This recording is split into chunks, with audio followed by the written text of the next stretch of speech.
آج ہم ایک ایسی زبردست اور لازوال کہانی پر بات کرنے والے ہیں جس نے دنیا بھر کے دلوں پر راج کیا ہے۔ ٹائٹینک کی گونج، ایک ایسی لازوال محبت اور قربانی کی داستان جو ایک صدی گزرنے کے بعد بھی بالکل تازی محسوس ہوتی ہے۔ یہ محض ایک جہاز کے ڈوبنے کی تاریخ نہیں ہے، بالکل بھی نہیں۔ یہ تو محبت، طبقاتی فرق اور ایک ایسی بے مثال قربانی کی کہانی ہے جسے دنیا کبھی بھلا نہیں سکی۔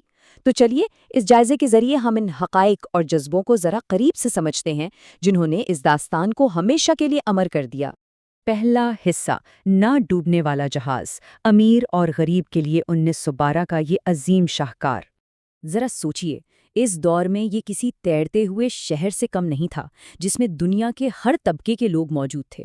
اور سب سے حیران کن بات، بڑے فخر سے کہا جاتا تھا کہ یہ جہاز کبھی نہیں ڈوب سکتا۔ جی ہاں، لوگوں کا اس جہاز کی ٹیکنالوجی اور مضبوطی پر اتنا پختہ بلکہ اندھا یقین تھا کہ یہ جملہ تاریخ میں انسان کی حد سے زیادہ خود اعتمادی کی سب سے بڑی مثال بن گیا۔ اس وقت کے لوگوں کا واقعی یہ ماننا تھا کہ انہوں نے قدرت کو مات دے دی ہے، اور سچ پوچھیں تو یہی وہ زبردست ڈرامائی پہلو ہے جو آگے چل کر اس ہولناک سانحے کی سنگینی کا شدت سے احساس دلاتا ہے۔ دوسرا حصہ، دو مختلف دنیائیں اور ان کے درمیان موجود گہرا طبقاتی فرق۔ جہاز کی اس ظاہری چمک دمک کو اگر ہم ذرا ایک طرف رکھ دیں تو انفرادی سطح پر یہ طبقاتی فرق بہت واضح تھا۔ ایک طرف ہمارے پاس جیک کا کردار ہے جو معاشی طور پر تو غریب ہے لیکن بے حد خوش، سادہ اور واقعی ایک بہت اچھے دل کا مالک ہے۔ اسے اپنی زندگی سے کوئی بڑی شکایتیں نہیں ہیں۔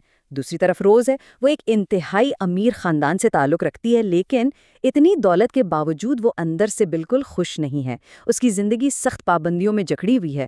یہ تقابل ہمیں ایک بہت گہری بات بتاتا ہے، وہ یہ کہ بعض اوقات بے پناہ دولت بھی انسان کو ایک سونے کے پنجرے میں قید کر دیتی ہے، جبکہ غربت میں بھی کوئی انسان بے پناہ اندرونی آزادی اور سچی خوشی محسوس کر سکتا ہے۔ اب روز اپنی اس قید جیسی پابندیوں سے بھری زندگی سے اس قدر مایوس اور اداس ہو چکی تھی کہ وہ جہاز کے بالکل آخری کنارے پر جا کھڑی ہوئی۔ وہ بس سب کچھ ختم کرنا چاہتی تھی، اور بالکل اسی لمحے جیک وہاں پہنچ گیا اور اس نے روز کو بچا لیا۔ دیکھا جائے تو یہ صرف کوئی عام سی حادثاتی ملاقات نہیں تھی، بلکہ یہ ایک انتہائی خوبصورت اور گہرے رشتے کی شروعات تھی۔ دو بالکل مختلف دنیائیں ایک انتہائی غیر متوقع موڑ پر آ کر آپس میں ٹکرا گئی تھیں۔ اس واقعے کے بعد ان دونوں میں ایک گہری دوستی ہو گئی۔ وہ سچی خوشی جو روز کو اتنی دولت نہ دے سکی، وہ اسے جیک کی سادگی میں مل گئی۔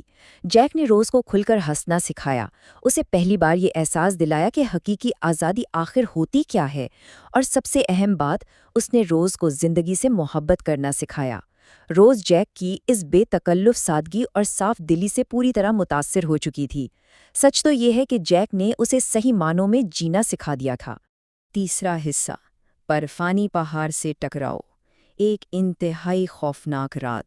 کیونکہ ہر خوبصورت سفر ہمیشہ پرسکون تو نہیں رہتا نا، اور ایک رات نے سب کچھ بدل کر رکھ دیا۔ رات کے وقت وہ جہاز جسے ناقابل تسخیر سمجھا جاتا تھا، اچانک ایک بہت بڑے برفانی پہاڑ سے جا ٹکرایا۔ اس ٹکراؤ کے فوراً بعد انتہائی تیزی سے جہاز کے اندر پانی بھرنا شروع ہو گیا۔ ذرا تصور کریں، وہ جہاز جس کے بارے میں اتنے دعوے تھے کہ یہ کبھی ڈوب ہی نہیں سکتا، اب تیزی سے غرق ہو رہا تھا، اور دیکھتے دیکھتے وہ پرسکون اور پرتعیش ماحول ایک مکمل تباہی، بے پناہ خوف اور چیخو پکار میں بدل گیا۔ اس وقت کسی کو پرواہ نہیں تھی کہ کون امیر ہے اور کون غریب، بس ہر کوئی کسی نہ کسی طرح اپنی جان بچانے کی جدوجہد کر رہا تھا۔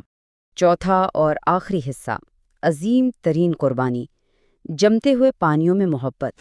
اس تمام ہنگامے اور موت کے شدید خوف کے بیچ حقیقی محبت کا اصل امتحان شروع ہوتا ہے۔ جہاز اب مکمل طور پر غرق ہو چکا ہے، اور وہ دونوں کردار سمندر کے انتہائی ٹھنڈے جما دینے والے پانی میں پھنس چکے ہیں۔ اس ناقابل برداشت سردی اور بے بسی کا ہم اور آپ شاید اندازہ بھی نہیں لگا سکتے۔ چاروں طرف گھپ اندھیرا ہے اور موت بالکل سر پر منڈلا رہی ہے۔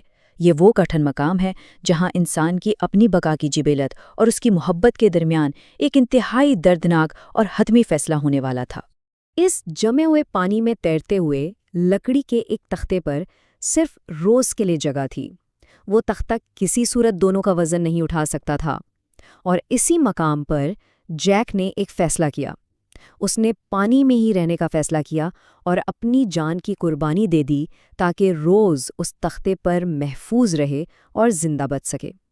جیک کی اس عظیم قربانی کی بدولت روز تو بچ گئی، لیکن اس نے جیک کی اس محبت اور قربانی کو ہمیشہ ہمیشہ کے لیے اپنی یادوں میں امر کر لیا۔ یہ لمحہ ہمیں بتاتا ہے کہ حقیقی محبت مشکل ترین اور تاریک ترین حالات میں بھی کس قدر عظیم ہو سکتی ہے۔ ہم اس جائزے کے بالکل اختتام پر آ گئے ہیں، لیکن جاتے جاتے ذرا اس بات پر غور کیجیے گا، ٹائٹینک کی یہ کہانی آج بھی اتنی مشہور کیوں ہے؟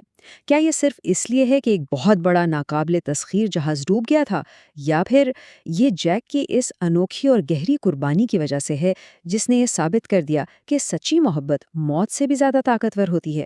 یہ سوال ہمیں سوچنے پر مجبور کرتا ہے کہ ہم انسان دراصل تاریخ کے خشک حقائق سے زیادہ ان سے جڑے سچے جذبات کو ہمیشہ یاد رکھتے ہیں۔ اس جائزے میں ساتھ رہنے کا بہت شکریہ۔ جلد ہی کسی اور شاندار موضوع کے ساتھ دوبارہ ملاقات ہوگی۔